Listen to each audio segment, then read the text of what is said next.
मुस्कान 2 minute के लिए क्या करना, तुम वहां से आराम से कॉपी खाली मेरे तक पहुंचा देना। 1 मिनट में कॉपी यहाँ पे रख।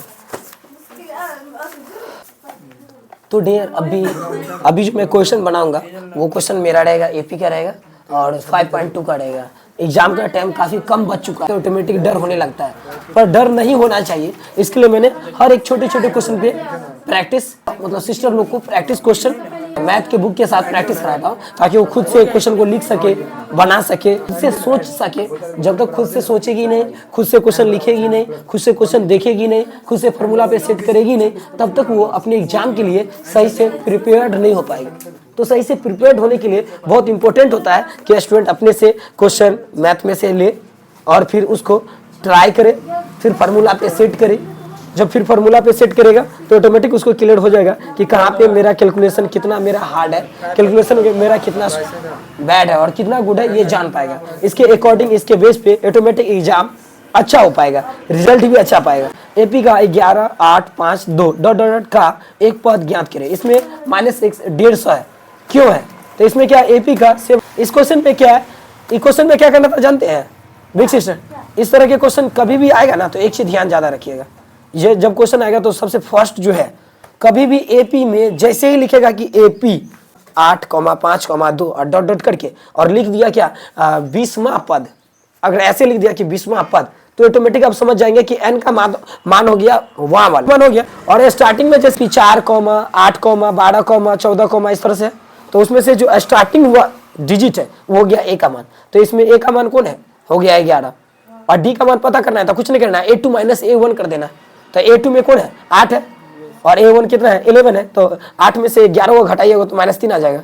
और फिर आपको ये n का मान तो है ही नहीं, क्योंकि वहाँ है ही नहीं, तो n का मान होगा ही नहीं। 150 पद है ना, तो 150 जैसे पदों रहेगा तो उसमें क्या करना है, an के मान को डाल देना। an के मान को मान लेना है -150। जब पद जिसमें रहेगा वो हो गया an का मान। तो इसमें पद कितना है, 150 है, तो an का मान हो गया। अब हमने an के फॉर्मूला पे लगाएंगे, तो an का फॉर्मूला क्या होता है, क्या होता है? Very good. तो an का जो फॉर्मूला होता है, जैसे nवां पद ज्ञात करना है तो an बराबर a plus bracket n - 1 into D होता है। मैंने यही फॉर्मूला को भी यूज करेंगे, ये क्वेश्चन बन जाएगा। तो आपने जब यूज किया तो ये क्वेश्चन, उसके बाद कहाँ पे आपने फंस गए, फिर यहाँ पे आप इसका हल नहीं है, कंप्लीट 11 हो गया। ये क्वेश्चन में क्या है, ए का मान जानते हो ना कैसे निकलता है? का मान निकालना होगा तो एग्जाम हॉल में भी ऐसा ही बनाना है, लेकिन इसमें 1 नहीं लगा हुआ है तो an के मान हो जाएगा। एपी के n पद के सूत्र डाले हुए an बराबर a प्लस ब्रैकेट में n - 1 इंटू डी, तो ऑटोमेटिक आ जाएगा 78 बराबर में a का मान डाल देगा 3 और फिर आएगा कैलकुलेट करोगे तो ऑटोमेटिक n का मान 15 + 1 तो 16 आ जाएगा।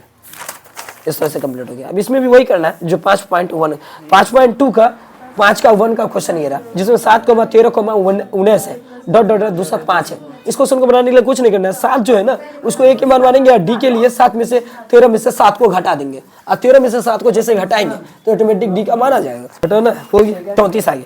ये तो 33 था ना, तो 34 आएगा ना, इतना जोर नहीं आता है।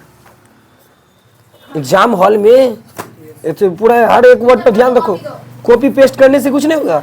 कॉपी पेस्ट करोगे ना तो गड़बड़ा जाएगा, पेस्ट से काम नहीं चलता है, लाइफ स्टॉप हो जाता है। तो हर क्वेश्चन पे ध्यान देना इंपॉर्टेंट है, हर क्वेश्चन को जानना इंपॉर्टेंट है। 13 हो गया, 13 दूना 26 हो गया, तो आ गया तुम्हारा। आगे कहाँ पे हो गए,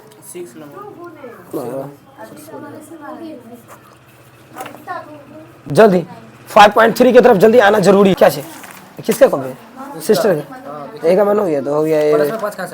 कौन प्लस, ऊपर में प्लस रहेगा तो माइनस होगा, -5। अरे इसको तो ये समीकरण सेकंड में से नहीं घटाना था, ये फर्स्ट लिख दिया भाई, तो हम भी बोले उसको। सिस्टर इसमें टाइटल क्या लिखा हुआ था कि समीकरण फर्स्ट में से सेकंड में से फर्स्ट को घटाना था ना, तो सेकंड के ऊपर नहीं लिखते, तो तुमने सेकंड को नीचे लिख दी। टाइटल में हम लिखे थे ना, टाइटल पढ़ के ना क्वेश्चन बनाते, टाइटल पढ़ के क्वेश्चन बनाया करो, तो टाइम भी जाएगा और माइंड भी जाएगा, तो इसलिए ध्यान रखा करो। सेकंड में से फर्स्ट को घटाओ ना, दूसरे अथी में पेज में जाओ ना, पहले दूसरे पेज में जल्दी। लाइफ में सबसे इंपॉर्टेंट क्या है, मम्मी पापा के द्वारा जो ज्ञान दिया गया है बच्चा में, धीरे चलो। आगे मैं बताऊंगा कि धीरे स्थिर से चलने का मतलब क्या होता है। विश्व शांति, जब आप 10th क्लास में होंगे तो संस्कृत में एक चैप्टर होगा जिसका नाम है विश्व शांति। अभी विश्व शांति की आवश्यकता है, मतलब पूरा दुनिया रहेगा शांत, लेकिन आपको अंदर से शांत रहना इंपॉर्टेंट है। यही जीत का मेन राज है।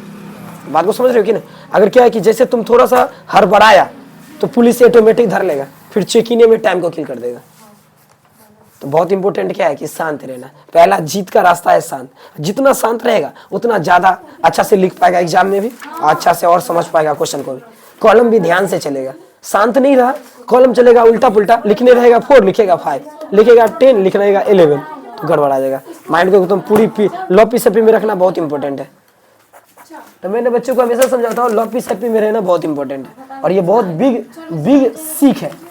गुरु मंत्र मानिए इसको, लॉपी सपी में। एग्जाम के टाइम में सबको लॉपी सपी में रहना जरूरी है। डाउट है, पूछना चाहता है कुछ?